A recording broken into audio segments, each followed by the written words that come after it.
Cyberpunk 2077 disappointed me to my very core. Is what I would have said if I wasn't jaw-droppingly mesmerized for 132 hours straight of my first playthrough. I finished the game and was like, another one. And then after playing for another 100 hours, I could tell my friends. I took 2 bites, bitch. Before loading up Cyberpunk again and playing the new patches with some new mods this time.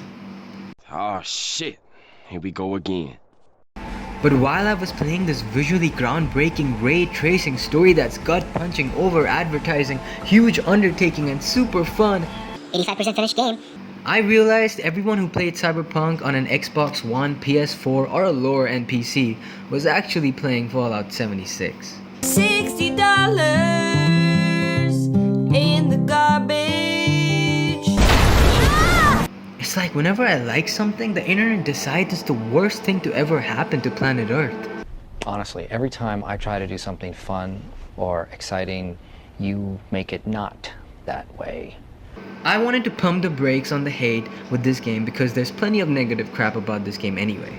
Some completely biased and stupid, and some not so stupid critique. And they've been going through some intense backlash and hate, so I think it could be cool to hear a different perspective from someone who does enjoy it. I truly believe this is poor decision making and nothing else. They aren't like other companies and they deserve at least one person rooting for them.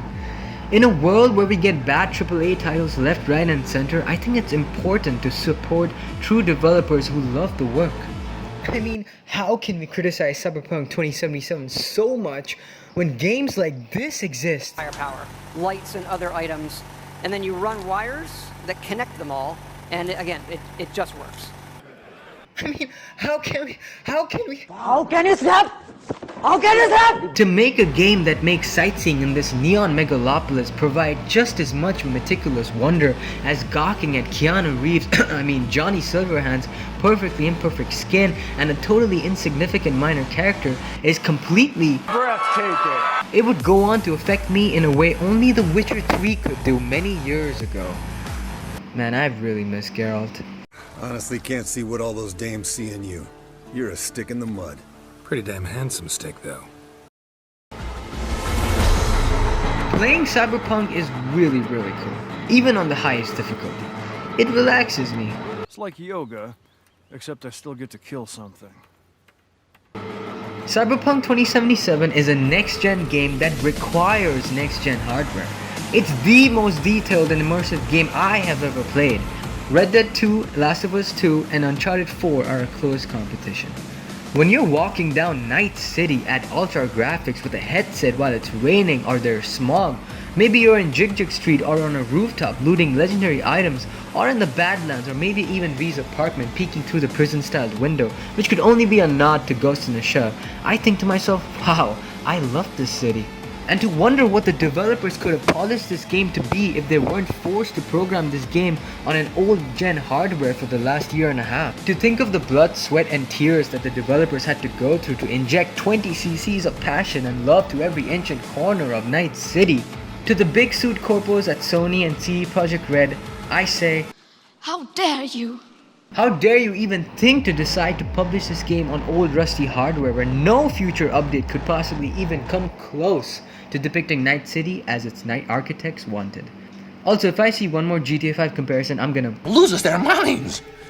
It's not about stealing cars, cause Cyberpunk doesn't want you to do that, because it wouldn't make sense for we to do it. So that's the question. What kind of mercenary do you want to be? Cyberpunk is a huge attempt to taking the cinematic story-driven thrills found in projects like Witcher 3, Bioshock, with the paper and pen D&D-style tabletop games and first-person shooter action, combining them to form an open-world adventure that tries less to reinvent the wheel and more to re-establish the wheel. A jack-of-all-trades RPG that gives the player complete agency on how you want to play. Let me ask you again, what kind of mercenary do you want to be? Witcher 3? Mass Effect? Doom Eternal?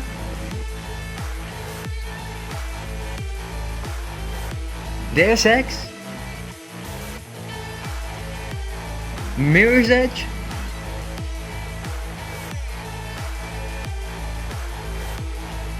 Call of Duty? Metal Gear Solid, all while staying true to the D&D style experience that can only be experienced in the first person. Even the cutscenes are integrated seamlessly into the gameplay of the story.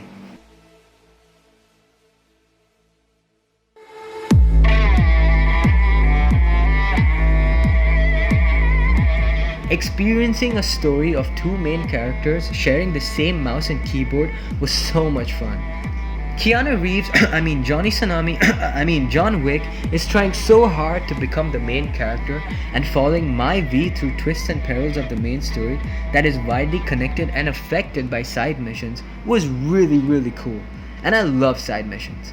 That's where my first 132 hours was spent. The developers were like, hey dude, we heard you like side missions, so we put some side missions in your side missions so you can side mission while you side mission. Did you know you could save Takamura that affects the third act and eventually the ending of the game? Did you know you could finish multiple missions completely passive by hacking or simply talking? Did you know if you have the right cybernetic implants you could tell that Atom Smasher knew your location? Or that the quest summaries are actually Johnny commenting them for you? Some even deceiving in hopes to manipulate you. And that's another thing. The music.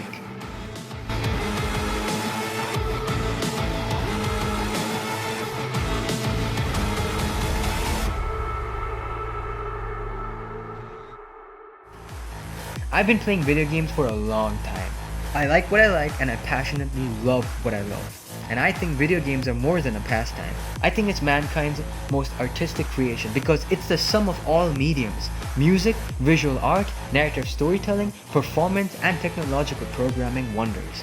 All pushing the envelope and trying to break the barriers between real and unreal. Every year our minds are blown by a new piece of tech or a game developer. But the negative echo chambers have totally drowned out the round of applause the developers back at home could really use right now. Free DLCs and what you buy is what you get is a philosophy that they really believed in, and something that we, the fan base, had come to love and respect. No wonder this game had been the most hyped game in the history of game. No game could ever live up to that hype. If there's one thing I learned from all of this, is that in today's landscape of social media, people like to be angry more than they like to be happy. In all scheme of things, people like to feel like there's one common enemy that they can all unite and hate against. Channels exist that simply aim to fuel that without anything constructive or entertaining. I really like this game, and it's okay if you don't. There are a ton of problems with this game, including a really garbage launch and some of the worst AI I have ever seen in a video game. But do you really want to spend your time complaining at what it isn't? Or jacking off to what it is? So that's the question. What kind of mercenary do you want to be? Then let it burn. On the ground, asshole! Don't move! Out of my house! No! Will never fade away. What you did to me, I know. So how I find a way, but I think of beauty. Would you rather live in peace as Mr. Nobody, or go down for all times in a blaze of glory?